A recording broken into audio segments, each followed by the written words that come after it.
Today's tutorial is 5 steps to a glittery smoky eye.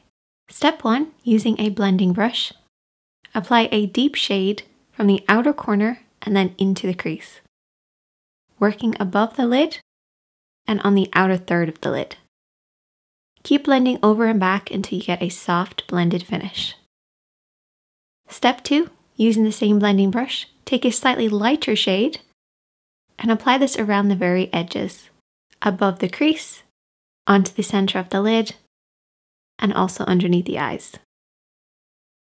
For step 3, take a flat brush and a shimmering eyeshadow and apply this where you want the glitter to be.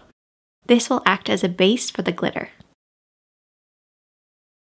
For step 4, take your glitter glue on a flat brush and apply a very small amount on the area that you wish to cover. I'm applying this all over the lid, right up to the crease. You want to wait 15 seconds for this to go tacky, and then go in with your glitter,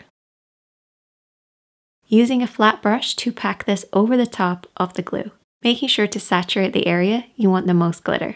Then all you have to do is finish off with mascara. Or you can add extra steps like liner, falsies, totally up to yourself. And there you go, a super easy glittery smoky eye.